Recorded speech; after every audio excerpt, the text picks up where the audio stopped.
Toy rotation. If you're like me, when you hear those words, you are immediately overwhelmed. Anytime I would see anything about toy rotation on the internet, I would swipe past it so fast because it just felt overwhelming. It felt so out of the realm of possibility for me, and it also felt like just another expectation being put on me as something I needed to do to be a good mom. And that was just my way of interpreting it, obviously, but it does feel like there's just mounting expectations all the time for parents. It was until I realized that my son might really benefit from implementing this, and I might benefit as well. So I started looking into it, and I decided to implement it for myself in my own way, and this is what happened. In this video, I'll be talking about what toy rotation is. I'll be talking about the potential benefits. I'll be talking about why I wanted to do it. I'll also touch briefly on toddler brain development so we could see why this would be helpful. We'll talk about the research and what that has shown, and then we'll talk about how to implement it, what the experts say to do, what I did myself, and what benefits we have seen from it. But before we jump into that, hi, my name is Sam. I'm a matrescence educator and a passionate advocate of motherhood.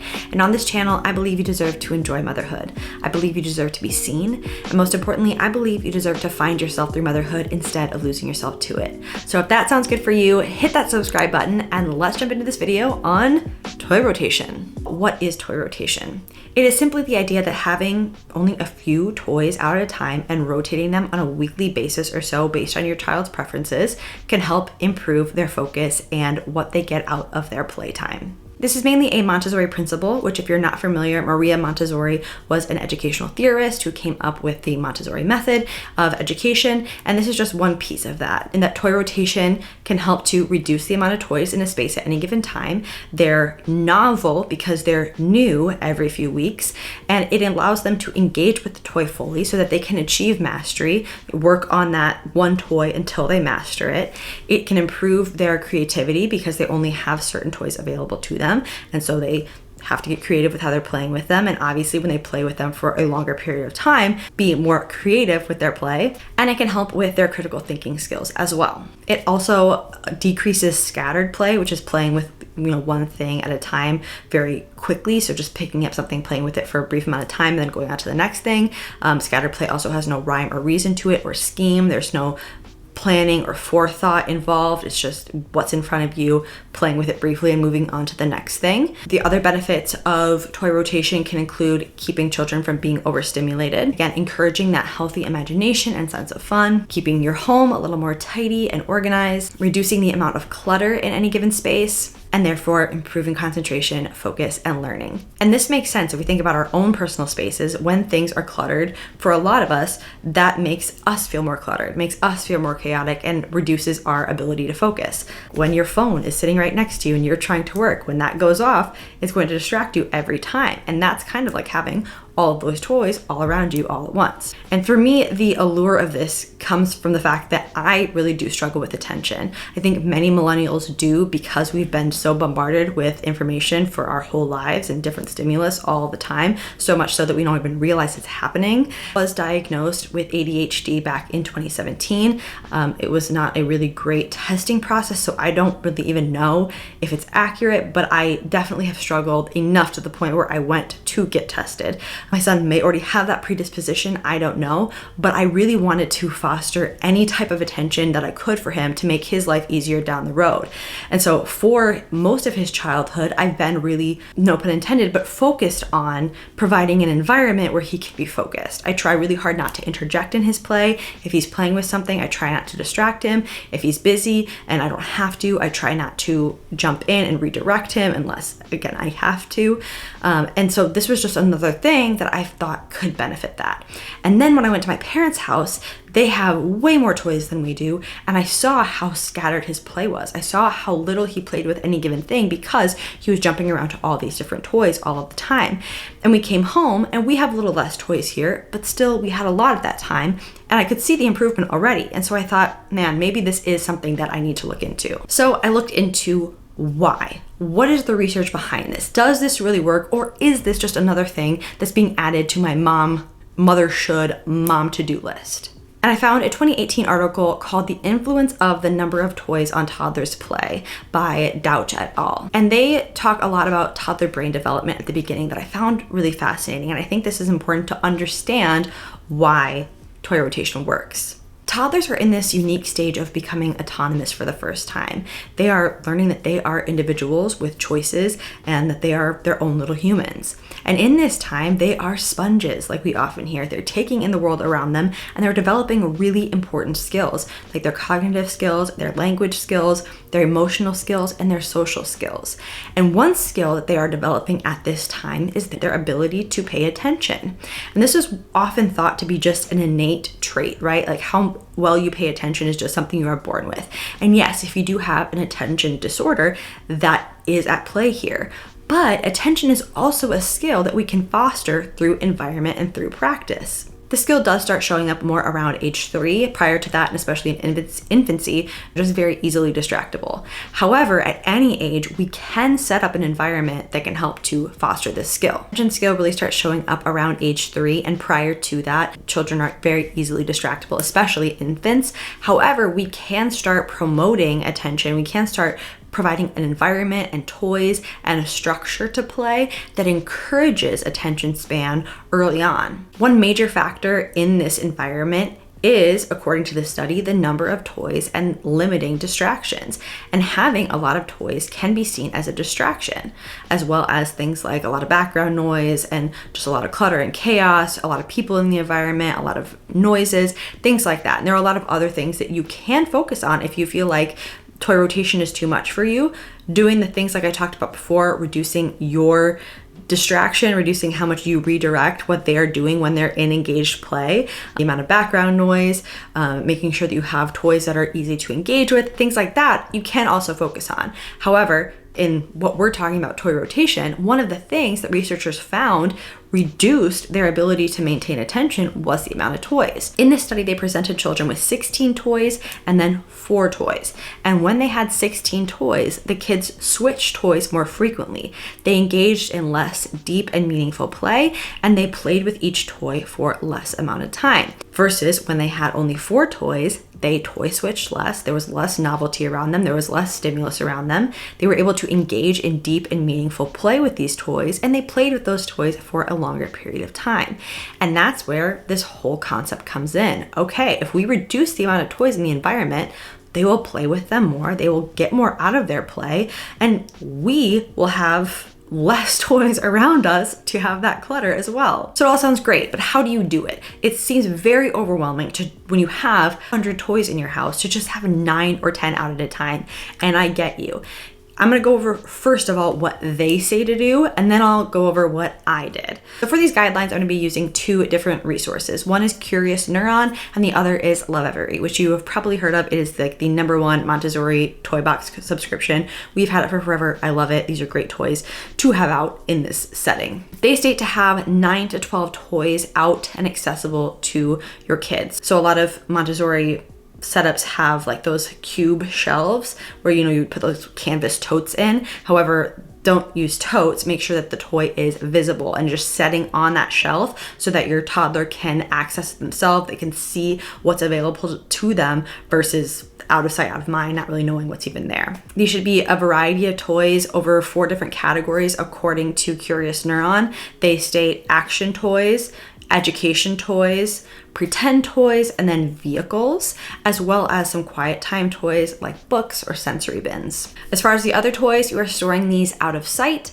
or out of reach, and then you observe your child's play for a few weeks. See what they're playing with, see what they're not, see what they maybe need to play with more, and then you rotate those toys every 1 to 3 weeks based on your child's patterns.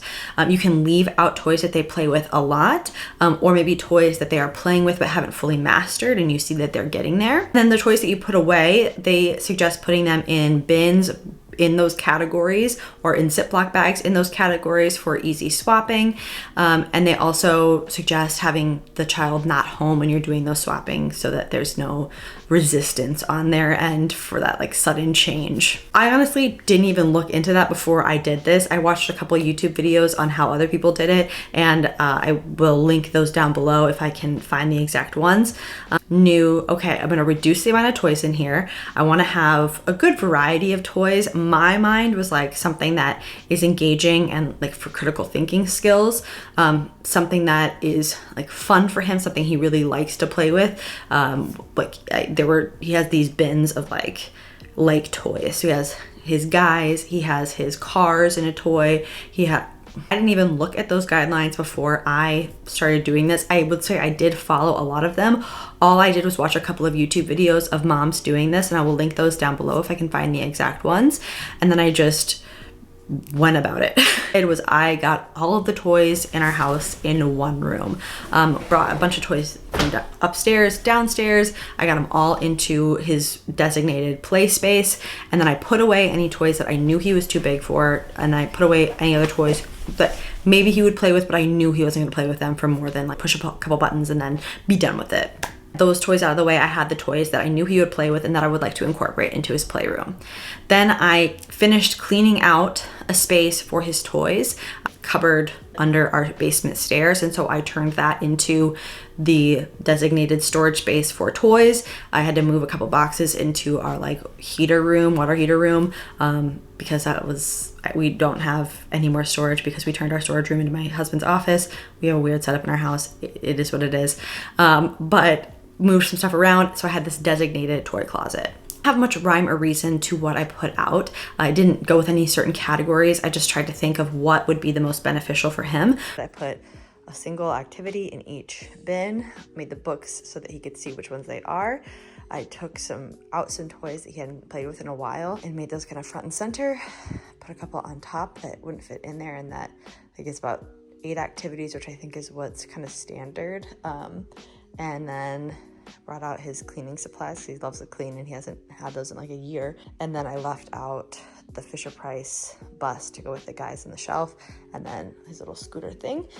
And then we moved, there's a slide that goes with this. We took that off for now, and this I'm gonna rotate in and out with 3 other big toys. So his kitchen set and his like little electronic desk.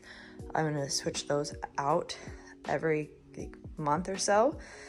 And then left his Elmo couch out, left his bouncy balls out, and that is it. The way I stored them, again, was no real rhyme or reason to this. So here are those bigger items that's gonna be rotated, books to be rotated, and then toys to be rotated. These are the bins that were out there before, a little overwhelming with a lot of stuff. So all this stuff I will rotate in and out, and then there's 2 bins down there full of baby toys that will stay in the closet for a while. And so while I didn't intentionally meet those 4 categories, I would say I probably did meet those 4 categories. I had a ring toss for action, I had a car ramp for vehicles, I had his little people for imagination and pretend, and then I had his Lovevery critical thinking skills ones for education. And so I probably will keep those categories in mind, but I don't have them categorized by that in my closet or anything like that. It's just going to be something that I maybe keep in mind as I pull toys out. And the fact that you're rotating these every 1 to 3 weeks, it really reduces the amount of stress to like get it right when you put these things out, because you know it's not going to be forever, and you know that you can, if he doesn't play with something very much, and if he's playing with something a ton, you know you can leave that thing out. So I would take away the pressure of getting it right and choosing the right toys and what you need to have out at a time, because you're not gonna have it out forever. You're going to have it out and then you're gonna take it away. And so there's no real need to get it right. Storing the toys, I already had a few things in bins, like items in clear bins so that he could see them when they were on the shelf. And those were his guys, which are like his, they're called rescue heroes. They're old toys. You can only get them on eBay, but they're like his action figure guys. Cars were in a bin, his little people were in a bin, and then his animals and dinos were in a bin. So I stacked those up so that I will take 1 bin out at a time. Those are things that he plays with pretty focused already. So I think having just 1 of those at a time is really good. Then the rest of the toys I just put in a big banker box, like a big cardboard box. And then when it comes time to switch them out, I just go through that box and I pick 1 like item. So like I usually switch a Lovevery toy for a Lovevery toy, instrument for a musical instrument, things like that. So it's a like item, just a different item so that it has that novelty. And then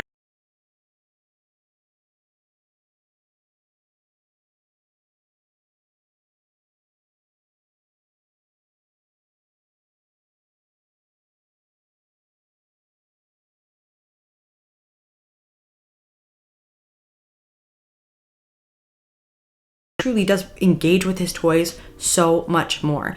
And he wants to come downstairs to play. We have toys upstairs. He has like stuffed animals in his room, and he likes to jump on our bed and things like that. Rarely does he ask to go downstairs and play in his designated play space. But now he has asked to go downstairs. We just swapped out for cars last week, and he has wanted to do nothing but build ramps and play with his cars. So much easier to clean up because there's so much less stuff, and it just goes right back on the shelf. And he has helped with cleaning up, which has been wonderful. And he gets so excited when the new toys come out. I did not anticipate this, but I changed his toys on Friday while he was at school. When we went downstairs, he was like around, I think I have a video of it, but you like that area? Yeah. I like this area. You like the area? What about over here? Do you see new things on the shelves? Yeah. I like when the cars out. You like when I bring the cars out? Yeah. Yeah, this week is for cars. Well, I definitely think it's worth it. If you are concerned about any of the things that I mentioned, the lack of attention span, the wanting a little more organization and structure to play, I think it is worth it. I'd encourage you to take the pressure off of getting it right and just think about reducing the toys in your space at one time, putting the things away, and then really all you're doing is swapping it out. I think the biggest time commitment is definitely the initial setup. If you're like me and you want to go through the toys first and you want to have a little bit of organization, just like minimal organization behind this and not everything like in one big box. It took me about 4 hours to sort through his toys, donate toys, put baby toys away, clean the space, reorganize the space, put the toys away, and have the toys out that I wanted.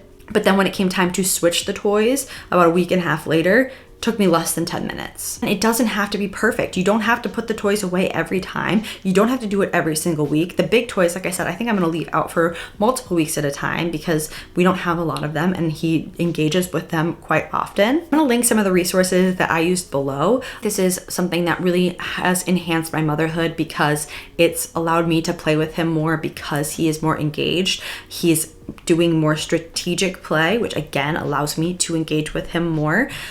It's made cleanup easier. It's made me feel a lot less stressed in that space because it's not super chaotic. So again, everything will be linked down below.